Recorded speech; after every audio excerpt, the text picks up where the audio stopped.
What's up, everybody? Welcome back to RC Everyday. So I just got back from Kentucky to hang out with my buddy Jeremy. Everybody's scaling, Big Squid RC, and his new place in Kentucky. He's got some scale trails going in, and spent a week out there just kind of relaxing and playing with tiny trucks. Took the Blazer out. You can see it made some changes, and I think we found the right tire and wheel. So this, I had those little skinny Falcon Wild Peaks on, I think 1.7s. RC 4-drive wagon wheels or whatever they were, and everybody loved them, but it never looked right to me. They just were too narrow, too skinny. And remember a video or two ago, we couldn't really get the suspension down much more without re-engineering the whole thing, and it's not what a Blazer is to me. Blazer is lifted. So he was in love with those tires and wheels, and I had seen these at USTE on his Marty truck, his McFly truck. And he took them off, and he's like, here, try these on. And I put them on there, and they just fit perfect. So these are the stock wheel and tire from one of the Element rigs. Not sure which one. But they're a general grabber tire, so it's a scale tire. And they just have the right offset. It just fits this body perfect. The deep dish, the wagon wheel style. I'm not sure yet. I mean, because they are just kind of silver plastic. So we definitely need to do something to them. Thinking maybe just a wash or something to try and make it look a little less plasticky. But I love the fit and the finish and the stance of the truck. I am going to change some leaf springs and stuff around on the back of it. We did it on his truck. Took all the leaves out of the back except the main one. And this truck's not overpowered. His truck wasn't overpowered. It was stock. I think that one was stock RTR motor and stuff. So we didn't have any issues bending the leaf springs in the back. So I think we're going to do that on this one as well, because it does have a little bit of a rake. And I did a lot of stuff. I had some... I think I did a reel, or I was running down the rock flower bed just wide open trying to loosen these leaf springs up. And yeah, I just love the fit and finish of it. That's the missing link. So that made me completely love this Blazer. Now I'm set. Done all this stuff to it, and I've still kind of been on the fence, but now we've got the right tire and wheel look, so I am happy with it. I see I've got that CB antenna. I don't remember if I talked about that in the last video. That's from Twisted Tree RC. These are really cool. You can get different antenna toppers. I actually bought one for the Amigo. It has a tennis ball on it. When I first put that CB antenna on the Amigo, I don't know how many years ago, I found a tennis ball and dollhouse stuff on eBay. And I took it outside. I just finished building it, got it running, took it outside, and I didn't film 3 clips and I'd lost the tennis ball already. So it's just kind of got a pointy antenna, and it's been poking me, almost poked my eye out a couple times, so got us a nice scale CB antenna to replace that with on that rig, but we'll do that some other time. Right now I'm going to focus on the Blazer, and we're going to talk a little bit about Old Red. I have some issues. So if you remember this truck, first outing, it broke a cup on the axle shaft. And I haven't had that happen very often. I think that's the second one ever that's happened to me. So we just replaced this whole axle. I drive an Old Red, and I got it in a bind, and those tires are huge on there. And it caught the leaf spring, and it snapped the cup on that one. And that axle's been replaced already. It's been upgraded. It's a Yoda 2. That truck originally had Yoda 1s on it. So I got thinking, the problem is the cup. It just can't extend far enough. So we needed the CVD shaft. And those are out of stock until January, apparently. RC 4-wheel drive, they just cannot get them. So I can't find them anywhere in stock. When you Google it, the part number, all you get is websites like Horizon and A-Main, and it says, yeah, click here to buy, and it says, oh, back order till January. Like, that doesn't help anybody. So I'm not sure what we're going to do with Old Red yet. We'll talk more about that later. I don't know if there may be a total different axle change for that in the future or what. But from now on, we're going to try the CVD shafts, but like I said, we can't get them. I'd lost one of my side marker lights on the trail, and I've got some more here. Luckily, I had a set. Got them drying, painted them with the, what is this? Testers Turn Signal Amber Metallic. It's a very thin little Testers paint. That's what I do all my orange lenses, and I use their stoplight red for all the tail lights as well. So that'll take a little bit to dry, but I think we're going to pull this body off and take a look at what we're going to do on a chassis.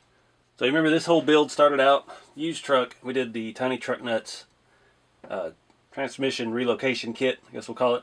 Moves everything over, puts your output on the same side as your diff on your front axle, and gives you a little bit more wiggle room in there. Plus it's skid plate, nice solid piece of steel, tucks everything up out of the way.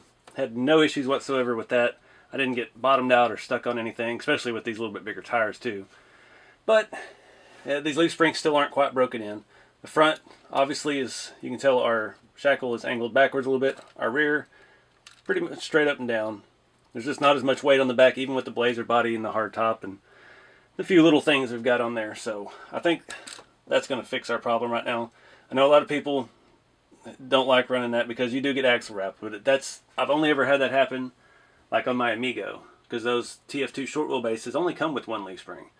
And I put a little bit too hot a Holmes motor in that, and once I started running it on 3-cell, thing was pulling wheelies and yeah, it was a little crazy. I was jumping it at USTE a few years ago and bent all 4 leaf springs, so I can see how it happened if your rig's overpowered or more heavily powered. But this little thing, this has got a good speed. It doesn't have quite the top end that my TorqueMaster Expert's 35 turns have, but this is a good motor, and there's no reason to change that. And honestly, this little Amazon servo did really well. Again, I have a Reef Raw 500. I really don't think this truck needs it. I'm going to save that for something a little bit more serious, I think. But I'm going to pull these rear leaves out, and yeah, we'll just take a little look here so we can get a bit more than that. See if we can measure the flex that we're getting with no weight, no battery, no body. Alright, so that one is just barely on the ground. So we can get our Bauhaus tool in there, the flex. So I'm going to pull those out.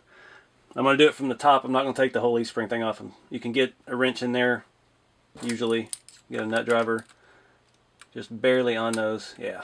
So we'll do that real quick off camera. Alright, so got that finally done. Of course, without fail. Stripped out some hardware.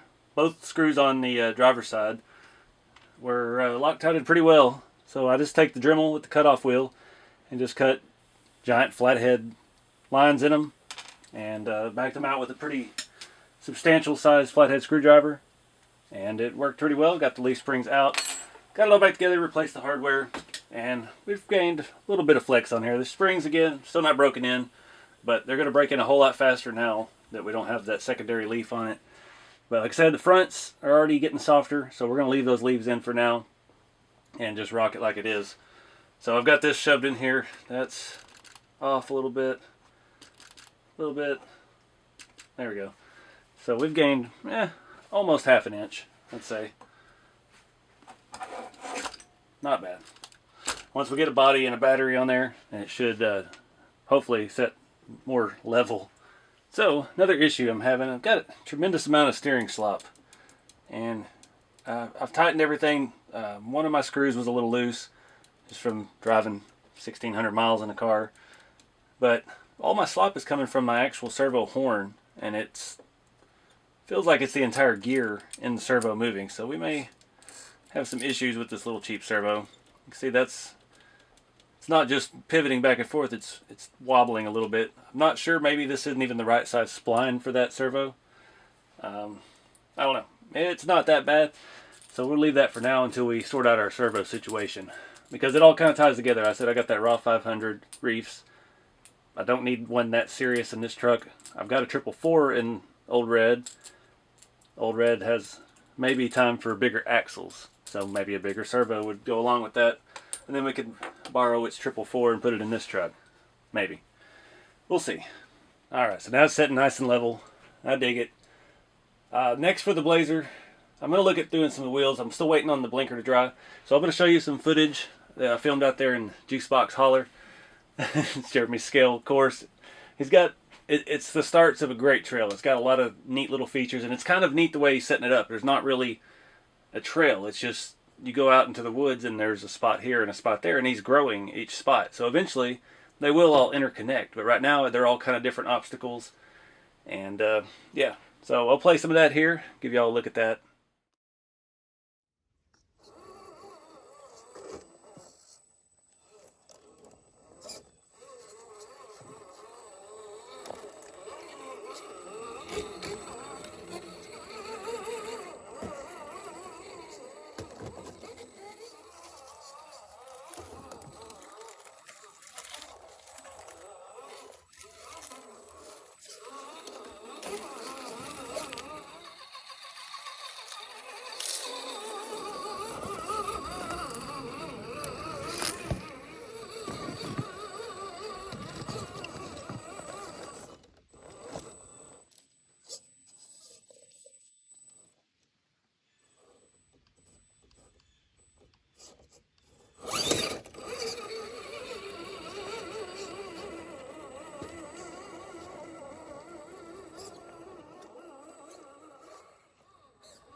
Alright, so happy accident time.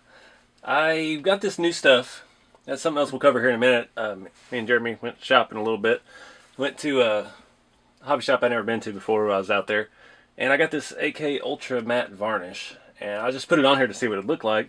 And it didn't really do anything. It really kind of cleaned the wheel. I'm sure it dries a dull finish. As you can see, it kind of did here. But not thinking about it, I didn't wipe it off. And I used my color wash tint, and I put that on there after this, and it looked great. So the next wheel I just put this on, and it didn't stick. So what I had to do was actually use this kind of as to water down the wash even more, and it allowed it to kind of spread around and get down in the wheel really well. So I think that's perfect look. I can't ever tell if it's coming out good on camera. The lighting is not the best in here, but just add a little bit of a rusty tone to it, and I think that looks good. It takes the plastic look away from it. It's exactly what I was going for, so we just found a different creative way to get there. Alright, so that wraps it up for the Blazer. That is awesome truck to drive. I'm digging it, digging the setup. Excited to see what we do next. One thing I do need to do, I need to replace the hood. So I got a little froggy the other day before I went to Kentucky, and I'm trying to do the hood break. All these square body hoods, they have a weak spot here, and they break over time. The hinges seize up, and you go to shut it, and it just folds the hood flat. And I tried to do that here on the other side, and I tried to use heat, and I ended up with kind of a round hump in it. It didn't really give me the look I wanted. And also, these wipers, these metal wipers you find on eBay out of China, they just don't fit. The hood sets forward a little bit, which, you know, it fits the look of the truck, but on the trail it kept popping further forward, and it would end up like that, and it would end up flopping around. And I tried to file it out with like a Dremel type tool that Jeremy had, and I just didn't have the right attachment, so I kind of boogered up the edge a little bit. It was kind of a hurried thing, so I'm thinking we may replace the hood, try something different. I don't know if I want to do a custom hood or like a cowl hood or something. I'm really not a big fan of the cowl hoods anymore, and it seems like too most of the RC ones I've seen, the 3D printed stuff, they're just a little, I don't know, they come up and they're just flat, and most of those had a very gradual lift in real life. So they don't look the part to me, so I don't know what we'll do. May just throw another hood on there. We might do it a different color. I might try to heat that one up once I get another one. I may have another one in a box. I don't know where it is, but just something to think about in the future. That's about it, though, for the Blazer. So we went on a little family trip. Jeremy and his wife and me took the kids down to Chuck E. Cheese in Knoxville, Tennessee. And pretty close to where that was, there was a Hobby Town, USA. Didn't have high expectations because most of the hobby towns, at least here in North Texas, are all the same. There's a few exceptions, but the one out by me right now is not very good at all. Ones in Dallas, some of them had a little bit better selection, but this one actually had some cool stuff. I guess they have a big drift group up there. So I got some MST drift tires because I've got a lot of MST wheels I don't have tires for. I picked up this little Tamiya touring car body accessory kit. It's got disc brakes, it's got some mirrors, which is the main thing, and an intercooler, and just some cool stuff. So I've got a lot of Lexan bodies that don't have mirrors. Picked up some more styrene, and got a Volvo station wagon body. So I know not everybody's into the on-road stuff I've been doing with the vintage Tamiya. But long story short, Tamiya made a front-wheel drive chassis in the mid-90s with a Volvo 850 sedan and a wagon body. And they're extremely hard to find right now. I've seen some of the sedans on eBay for mid-200s to $400 just for the body set. And the station wagons, unobtainium. Can't find any of those. I've seen clapped out ones sell for $100 that are, you know, ripped and have been raced hard. So this Pandora body, these are typically only for sale on like RC Mart or Asia Tees, and I don't know what changed with them lately, but I put like their body was like $40, and it was going to cost me $70 to ship it. So haven't been able to buy from them in quite a long time. It used to not be that unreasonable. So I figured, what the hey, I'm here. I don't have to pay ridiculous shipping. I'll pick one up. We'll see what we can do with it. But it was a neat shop. They had a nice setup, and that's where I got this other matte finish product. Figured we'd try that out. I like the AK products. It's my weathering powders are all that, and my rust streaks. I know my Vallejos are the weathering powders, the pigments. Those are the two main things I use though. So I always just pick it up and try it. See how it worked on the wheels. Didn't really work as we thought it would, but we made it work. So yeah, let's take a look at some other stuff here. So Jeremy set up an on-road track in his driveway. It's pretty cool. We just laid it out with tape.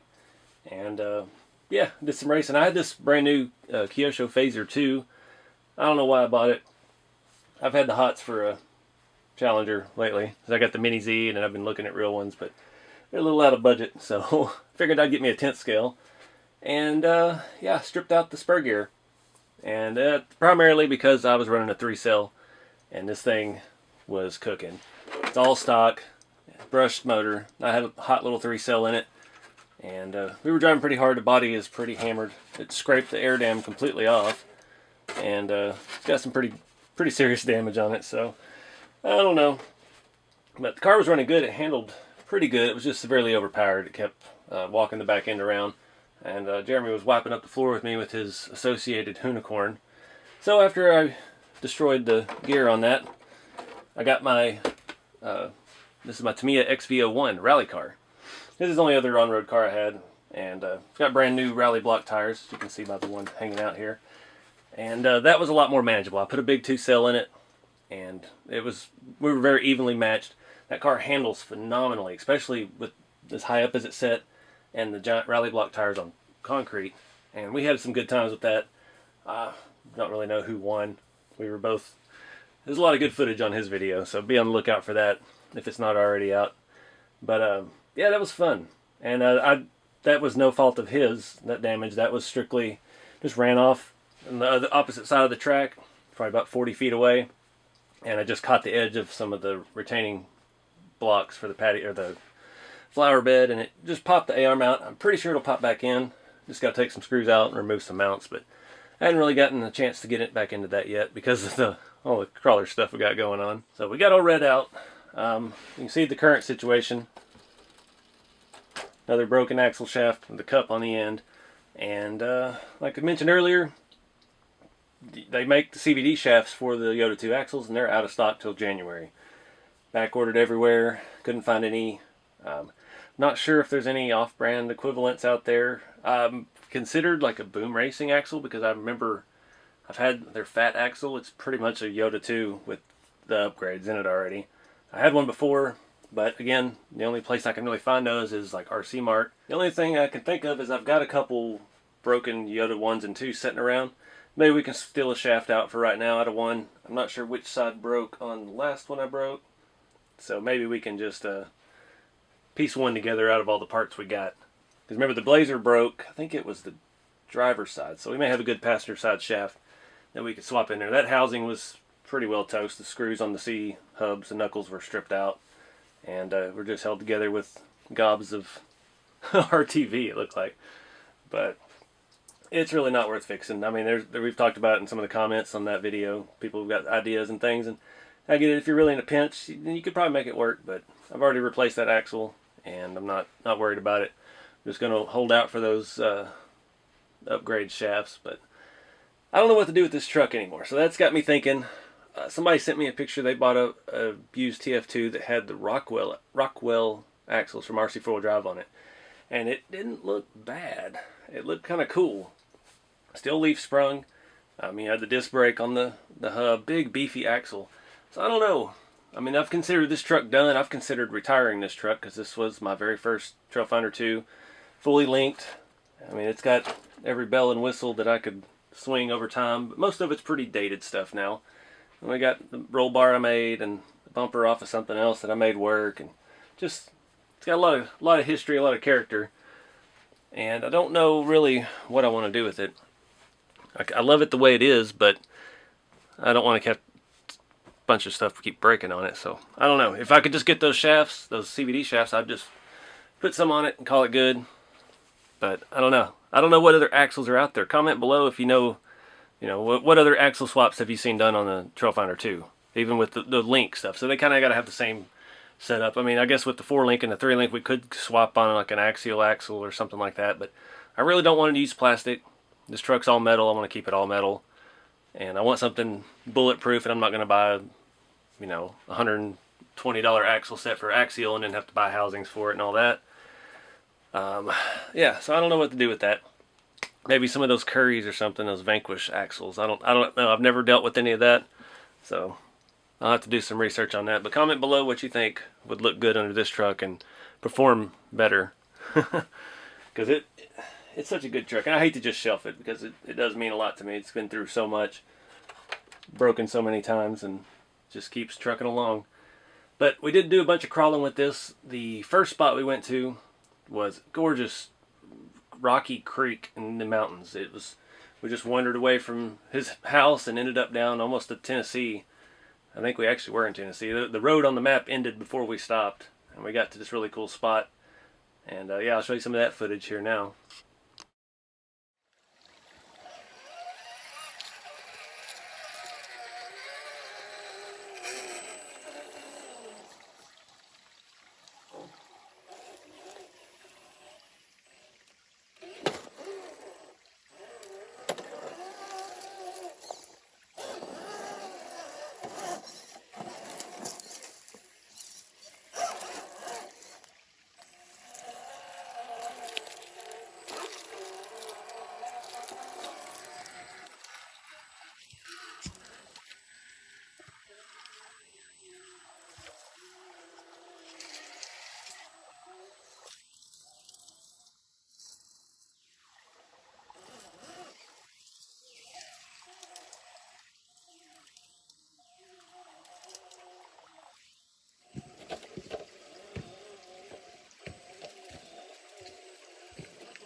I don't know.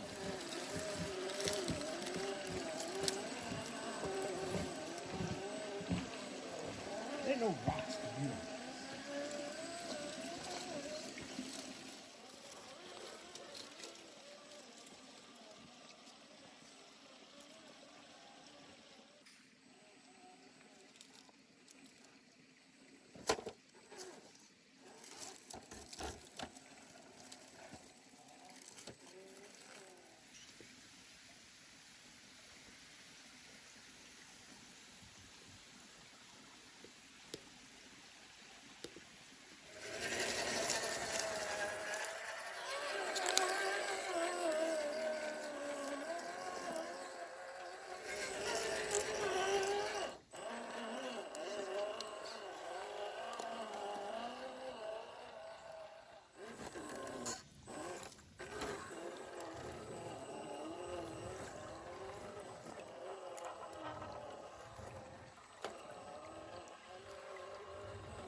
So you can see that was pretty fun. That was it was just beautiful. That water was crystal clear, and it was just so quiet and secluded and amazing out there. It's a beautiful spot he's got. But he also, we're working on the Blazer, working on Trail Finder stuff one night, and he gave me this driver. This is one of the Bob and Doug McKenzie Canadian talk show guys. I'd never seen the show, but I've seen the figures a lot in RC events and stuff, because these guys are already made kind of in the right position to drive. And unfortunately, I still could not get him in the K5. He's just a little, his feet are a little too tight to his body. We couldn't really work it with the floorboard in there without hacking things up.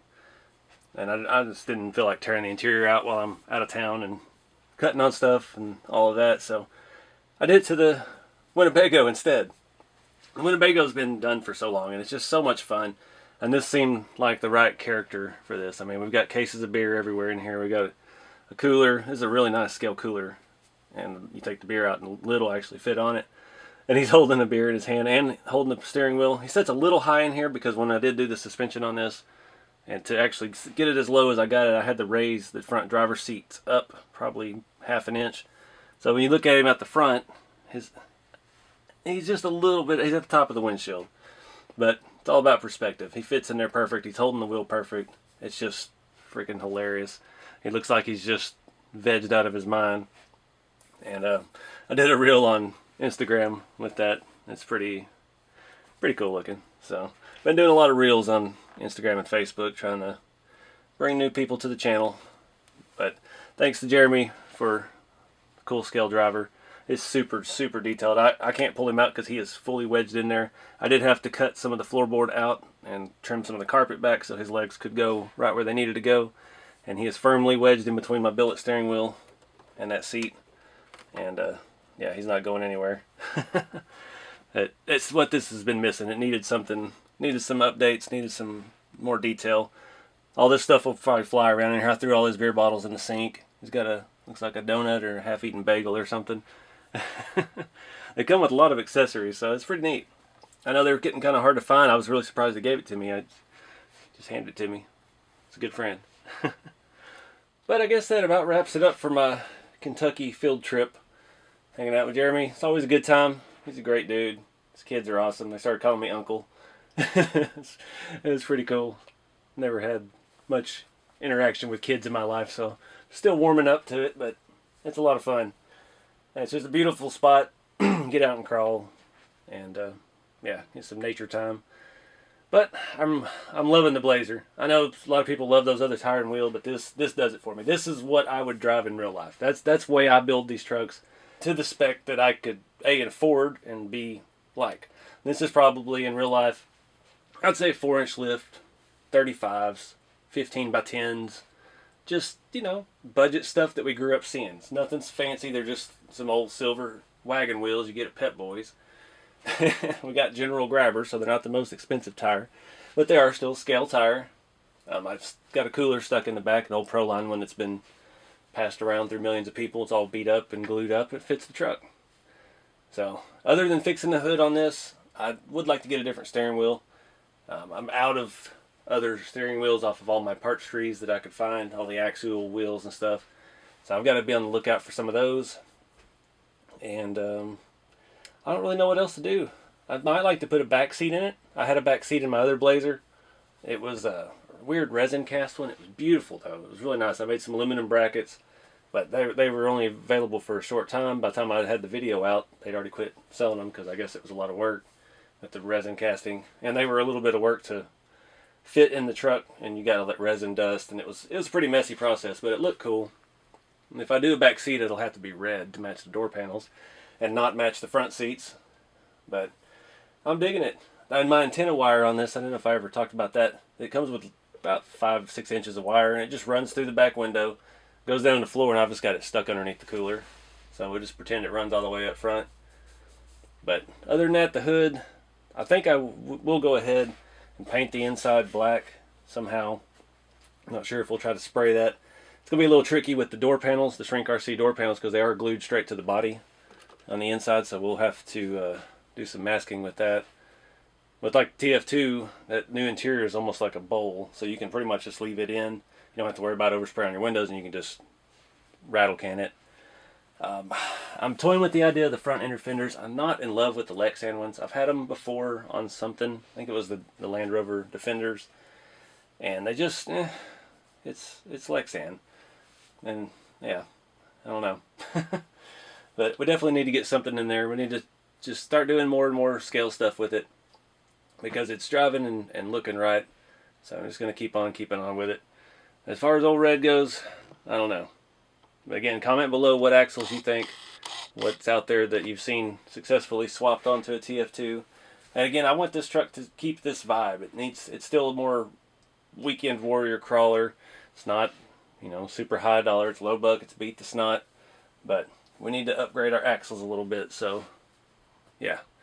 Let me know what's out there. And until next time, guys, keep it scale. And I'll see you on the next video.